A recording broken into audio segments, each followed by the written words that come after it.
Hello மக்களே 480 episode போயிடலாம். எபிசோட்ல நருட்டோவை கட்டுறாங்க. பார்த்தா நருட்டோட சின்ன வயசு காலத்தை கட்டுறாங்க. பார்த்தா நருட்டோ அவங்க அப்பா ஸ்டோன் ஃபேஸ்க்கு மேல உட்காந்து அப்படி வானத்தை பார்த்துக்கிட்டே இருக்கான். அங்க சுத்தி இருக்க கழுகெல்லாம் பார்த்து ரசிச்சுக்கிட்டு இருக்கான். அதுக்கப்புறம் பார்த்து முடிச்சு எப்பவும் போல ஊருக்குள்ள பொறுமையா நடந்து வந்துட்டு இருக்கான். அப்புறம் ஊர் மக்கள் எல்லாம் பாக்காங்க, டே இதான் அந்த பையனா அப்படின்னு சொல்லிட்டு அந்த நைன்டெல் ஃபாக்ஸ் இவன் உடம்புக்குள்ள தானே இருக்குன்னு சொல்லிட்டு எல்லாரும் பேசிக்கிட்டு இருக்காங்க. அதுக்கப்புறம் பார்த்து ஒரு சின்ன பொண்ணு விளாண்டுகிட்டு இருக்கா. அந்த பொண்ணோட பால் வந்து நருட்டோ பக்கத்துல போகுது. உடனே சந்தோஷமா நருட்டோ அதை எடுக்க போறான். உடனே ஊர் மக்கள் எல்லாம் தட்டி விட்டுறாங்க, டே அந்த பாலை நீ தொடாதான்னு சொல்லிட்டு கத்த ஆரம்பிச்சிட்டாங்க. அவங்க டே பசங்களை அந்த பையன் கூட எல்லாம் விளையாடக்கூடாதுன்னு சொல்றாங்க. உடனே நருட்டோ அந்த பாலை சந்தோஷமா எடுக்கான். அதுக்கப்புறம் அப்படி கீழே போட்டு போறாங்க இருந்து. பார்த்தா ஊர் மக்கள் அவனை ஒரு மாதிரி பாத்துக்கிட்டே இருக்காங்க. பார்த்தா ஒரு பூனை கூட அவனை மதிக்க மாட்டேங்குது. பார்த்தா இருக்கா சின்சே வந்து இச்சிராக்கி ராமன் சாப்பிட்டுக்கிட்டு இருக்காரு. உடனே நருட்டோக்கு பசிக்க ஆரம்பிக்கி. சரி நம்மளும் சாப்பிட போலாமான்னு சொல்லிட்டு பர்சுல இருந்து காசு எடுக்கலான்னு பார்க்கான். பார்த்தா அவன்கிட்ட காசே இல்ல, ரொம்ப சில்லறையே கம்மியா தான் இருக்கு. உடனே வயிறும் பசிக்க ஆரம்பிக்க. ஆனா இருந்தாலும் ஓடுதாங்க இருந்து. பார்த்தா இவன் அங்கிருந்து ஓடிக்கிட்டு இருக்கான். பார்த்தா சாசி எங்க நின்னுக்கிட்டு இருக்கான். யாருடா அந்த பையன் பாக்க வித்தியாசமா இருக்கான்னு சொல்லிட்டு ஊர் மக்கள் எல்லாம் பேசுறாங்க. லார்ட் ஃபோர்த் செத்ததுக்கு இந்த பையன் தான் காரணம்னு சொல்லிட்டு பேசிக்கிட்டு இருக்காங்க அவங்க. பார்த்தா நருட்டோ பார்க்க அப்படி பொடி நடைய போட்டு வீட்டுக்கு வந்து படுத்துட்டான். ஆனா அவனுக்கு வயிறு பசிக்கிட்டே இருக்கு. என்னடா நம்ம வாழ்க்கை இப்படி போய்கிட்டு சொல்லிட்டு ஒரு மாதிரி கண்ணெல்லாம் கலங்குது. அழ ஆரம்பிச்சிட்டான். அவனுக்கு விளையாடுறது கூட ஆள் இல்ல, எப்பவுமே தனிமையா தான் சுத்திக்கிட்டு இருக்கான். பார்த்தா வயல்வெளி காட்டுக்குள்ள எங்கேயும் பார்க்க மாட்டேங்கான், எல்லா பக்கத்துலயும் போய்கிட்டு இருக்கான். அதுக்கப்புறம் பார்த்தா காட்டுக்குள்ள அனல் வேகத்துல போறான். அதுக்கப்புறம் அவனே ஒரு கட்டையை செட் பண்ணி சுரிக்கன் பிராக்டிஸ் எடுக்கிற மாதிரி அவன் பாட்டுக்கு கல்லெறிஞ்சு விளையாண்டுகிட்டு இருக்கான். அதுல அதுக்கப்புறம் என்னெல்லாம் செய்யணுமோ அன்னைக்குள்ள நாளை கழிக்கிறதுக்காண்டி ஒண்ணு குதிக்காம ஓடுதான் அப்படியே போய்கிட்டு இருக்கான் நாள். அதுக்கப்புறம் சுத்தி பார்த்துட்டு இருக்கான். நிறைய காளானா இருக்கு. என்னடா இது பாக்கே சூப்பரா இருக்கு அப்படின்னு சொல்லிட்டு எல்லாத்தையும் பறிச்சு ஒரு பாத்திரத்துல எடுத்து வைக்காம, சரிடா இன்னைக்கு ஒரு சமையல போட்ட வேண்டியதான் சொல்லிட்டு சந்தோஷமா இருக்கான். அதுக்கப்புறம் பார்த்தா ஒரு நதியோர உட்காந்து அங்க இருக்க மீன் எல்லாம் புடிச்சுக்கிட்டு இருக்கான். பார்த்தா ஒன்னு கூட சிக்க மாட்டுக்கு அப்படியே உட்காந்துக்கிட்டு இருக்கான். ஆனா இருந்தாலும் அவனுக்கு ஒரு மீன் சிக்கிருச்சு. உன்னை என்ஜாய் பண்ண ஆரம்பிச்சிட்டான். நம்மளுக்கு மீன் சிக்கிருச்சுடான்னு சொல்லிட்டு அதுக்கப்புறம் பார்த்தா ஒண்ணுக்கு 3 எண்ணத்தை புடிச்சிட்டு வந்துட்டான். 3 எண்ணத்தையும் புடிச்சு சுட ஆரம்பிச்சிட்டான். சுட்டு சாப்பிட ஆரம்பிச்சிட்டான். உண்மையிலே நல்லா இருக்குப்பான்னு சொல்லிட்டு அதுக்கப்புறம் பார்த்தா சடனா தேடுவுக்காக வராரு. யார் நீங்க ஏன் பக்கத்துல வந்து மோந்து பாத்துக்கிட்டீங்கன்னு சொல்லிட்டு நருட்டோ கேட்டுக்கிட்டு இருக்கான். நான் ஒரு சாதாரண தாத்தா இங்க சுத்தி பார்க்க வந்தேன், அதனாலதான் இந்த வழிபடி வந்துகிட்டு இருக்குன்னு சொல்றாரு அவரு. நருட்டோக்கு அந்த சமயத்துல தேடுவுக்காக பத்தி தான் தெரியாது. ஆனா அவனுக்கு காசு இல்லாம இருக்கிறதுக்கு மெயின் காரணமே தேடுவுக்காகன்னு அதுவும் தெரியாது அவனுக்கு. பார்த்தா அவர் அந்த மீனை பார்த்துக்கிட்டே இருக்காரு. பார்த்தா அவருக்கு வயிறு பசிக்க ஆரம்பிக்கி. உடனே நருட்டோ சொல்றான், நீங்களும் ஒரு மீன் எடுத்து சாப்பிடுங்கன்னு சொல்றான். கையில கொடுக்காம ஷேர் பண்றது ரொம்ப நல்ல விஷயம், எனக்கு தாரி அப்படின்னு சொல்லிட்டு அவர் கேட்காரு. நீங்க நல்லா சாப்பிடுங்கன்னு சொல்றான் நருட்டோ. இது நான் தான் பிடிச்ச, இது நல்ல டேஸ்டா இருக்கும், சாப்பிடுங்கன்னு சொல்றான் நருட்டோ. வானத்தை பாரு, வானம் உண்மையிலே சூப்பரா இருக்குல்ல, ஸ்டார்ஸோட எல்லாமே என்ஜாயா இருக்குல்லன்னு சொல்லிட்டு இருக்காரு அவரு. இப்படி பாக்குறதே அழகா இருக்குல்ல, இதை பத்தி நீ என்ன நினைக்கிறேன்னு சொல்லிட்டு நருட்டோட்ட கேட்டுக்கிட்டு இருக்காரு அவரு. உன்ன வானத்தை பத்தி ஒன்னொன்னா சொல்லிக்கிட்டு இருக்காரு. நருட்டோ சொல்றான், உங்களுக்கு நிறைய தெரியுதா, நீங்க வேற லெவல்ல ஆளா இருப்பீங்க பொழுது தாத்தான்னு சொல்லிக்கிட்டு இருக்கா நருட்டோ. நம்ம மனிதர்களை இதுக்குள்ளதான் வாழணும், இதுலயே ஒரு சந்தோஷம் இருக்குன்னு சொல்லிட்டு இருக்காரு அவரு. இந்த உலகம் வந்து ரொம்ப பெருசான்னு சொல்லிட்டு நருட்டோ கேட்டுக்கிட்டு இருக்கான். ஆமான்னு சொல்றாரு அவரு. பார்த்தா அப்படி பேசிக்கிட்டு இருக்கிறதுல 2 பேருக்கு திரும்பி வயிறு பசிக்க ஆரம்பிக்கி. உடனே 2 பேரும் அப்படி நக்கால சிரிக்காங்க. அதுக்கப்புறம் பார்த்தா காளான வச்சுலாம் சூப் பண்ணிருக்கான். உடனே அவன் கேட்டுக்கிட்டு இருக்கான், தாத்தா உங்களுக்கு இந்த மஷ்ரூம் சூப் வேணுமான்னு சொல்லிட்டு கேட்டுக்கிட்டு இருக்கான். எனக்கு தர விரும்புறியான்னு சொல்லி கேட்டுக்கிட்டு இருக்காரு அவரு. ஆமா நீங்க நல்ல கதையெல்லாம் எனக்கு சொல்லிருக்கீங்க, உங்களுக்கு தரம் வேற யாருக்கு தர போறோம்னு சொல்லிட்டு அவருக்கு அப்படி மஷ்ரூம் சூப்பும் கொடுக்கான். அதுக்கப்புறம் எப்பவும் போல வாழ்க்கை அப்படியே போய்கிட்டு இருக்கு. மேல வந்து படுக்கிறது, வேடிக்கை பாக்குறது அப்படியே போகுது அவனுக்கு. இந்த உலகத்துல நான் எங்க இருந்து பார்த்தாலும் நான் ரொம்ப சின்னதா தான் தெரியும்ல அப்படின்னு சொல்லிட்டு இருக்கான் அவன். ஆனா என்னதா இருந்தாலும் என்ன நான் தான் சொல்லிட்டு இருக்கான். சடனா அப்பா ஸ்டோன் ஃபேஸ்ல இருந்து பாஞ்சு போய்கிட்டு இருக்கான். பறந்து போறான் நருட்டோ. பார்த்தா நருட்டோ அப்படியே ரெக்க கட்டி பறக்கான். பார்த்தா அதோட நருட்டோ வாழ்க்கையை முடியற காட்டுறாங்க.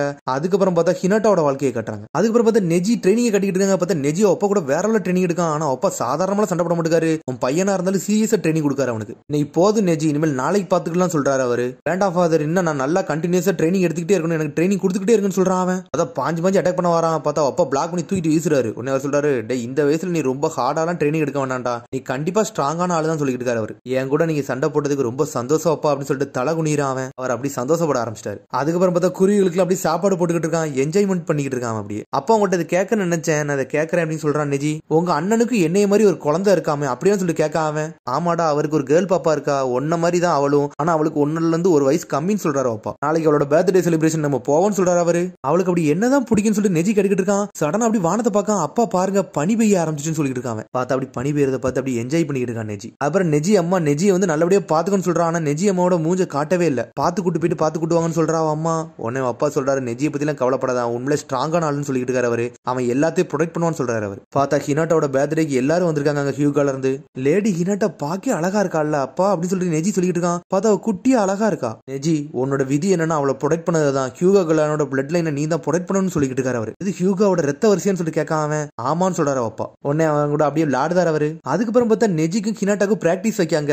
பார்த்தா நெஜி வந்து வெளுன்னு வெளுக்கா ஹினாட்டாவை விட்டு. பார்த்தா அடிச்சு நொறுக்கிட்டு பக்கத்துல போறான். அதுக்கப்புறம் அவனே தூக்கி விடுதான் அவளை. டேய் தம்பி, நெஜி உண்மையிலே ஸ்ட்ராங்கான ஆள்டான்னு சொல்லிட்டு இருக்கான். தம்பி ஹிஷாஷி சொல்லிட்டு இருக்காரு, நெஜி வந்து ஸ்ட்ராங்கா இருக்கிறதுக்கு மெயின் காரணமே வந்து ஹினாட்டாவை ப்ரொடெக்ட் பண்ணதுக்காண்டி தான், அதனால ஒரு பிரச்சனை இல்லைன்னு சொல்றாரு அவரு. ஹியூகாவோட விதியை அதானு சொல்லிட்டு இருக்காரு அவரு. ஆனா ஹினாட்டா என்னதான் அடிக்க வந்தாலும் நெஜி விட்டு பொழந்து எடுத்துக்கிட்டு இருக்கான். இன்னைக்கு போதும், இனிமேல் நாளைக்கு பாத்துக்கலாம் சொல்றாரு ஹிஷாஷி. நெஜி உண்மையிலே ஸ்ட்ராங்கா இருக்குன்னு சொல்லிட்டு இருக்காரு அவரு. எங்க அப்பா டெய்லி பாடம் சொல்லி கொடுக்காங்க, அதனாலதான் இந்த அளவுக்கு நான் பவர்ஃபுல்லா இருக்குன்னு சொல்லிட்டு இருக்கா நெஜி. அப்புறம் நெஜிட்ட வந்து ஹினாட்டா பேசிட்டு இருக்கா, எனக்கு இந்த டைஜுட்சு பிராக்டிஸ் எல்லாம் பிடிக்கவே இல்லைன்னு சொல்லிட்டு இருக்காவா. ஹியூகோ கிளாண்டோட சக்சஸரே நீனே கத்துக்கலன்னா என்ன, நல்லா கான்பிடென்ட்டாவும் நல்லா பாசிட்டிவாவும் இருக்குன்னு சொல்லிட்டு இருக்கா நெஜி. நெஜி பிரதர், நீ வந்து என்னோட பிளேஸ்ல இருந்துக்கிட்டேன்னு சொல்லிட்டு ஹினாட்டா கேட்டுக்கிட்டு இருக்கா. நீங்க நல்லா ஸ்ட்ராங்கா இருக்கீங்கன்னு சொல்லிட்டு இருக்காவா. இந்த மாதிரிலாம் யாரும் சொல்லிடாத, நான் ஸ்ட்ராங்கா இருக்கிறதே நான் உனவை ப்ரொடெக்ட் பண்ணதுக்காண்டியா சொல்லிட்டு இருக்கான். நீ எது பிரச்சனை இருந்தா உன்னை ப்ரொடெக்ட் பண்ண அங்க எப்பவும் நான் இருப்பேன்னு சொல்லிட்டு இருக்கான். அண்ணா நெஜி சொல்லிட்டு இருக்காவா, ஹினாட்டா சுத்தி பாரு நல்ல பனியா பெய்யுதுன்னு சொல்லிட்டு இருக்கான். உனக்கு பனியை பத்தனை என்ஜாய் பண்ண ஆரம்பிச்சிட்டாங்க அவங்க. இன்னும் எங்க அப்பாவோட ஸ்னோபால் ஃபைட் பண்ண அப்படின்னு சொல்லிட்டு இருக்கான்.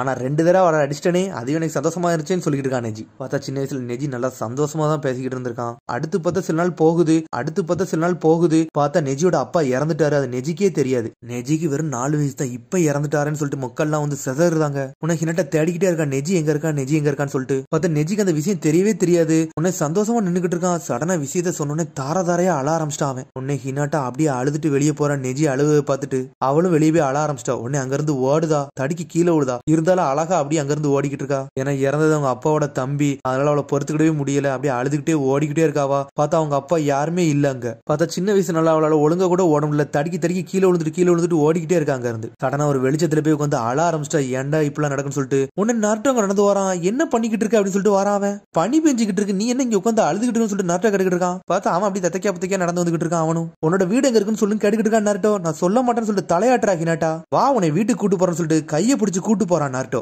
அப்புறம் பார்த்தா வீட்டுக்கே கூட்டு வந்துட்டான். பார்த்தா ஹியூகோ அங்க எழுதிருக்கு, உன்னோட வீடு உண்மையிலே சூப்பராவும் நல்லா பெருசாவும் இருக்குன்னு சொல்லிட்டு இருக்கான். இவ்வளவு பெரிய வீட்டுல இருந்துகிட்டா நீ அழுதுன்னு சொல்லிட்டு கேட்காம, எனக்கு யாருமே கிடையாது, அதனால நான் இது வரைக்கும் அழுததே கிடையாது அப்படின்னு தெரியுமான்னு சொல்லிட்டு இருக்கான். பார்த்தா நம்மளால வருத்தமான விஷயத்தை சிரிச்சுக்கிட்டு தான் சொல்றான். சரி நான் போயிட்டு வரேன் அப்படின்னு சொல்லிட்டு டாடா காமிச்சு நருட்டோ அங்க இருந்து போய்கிட்டே இருக்கான்.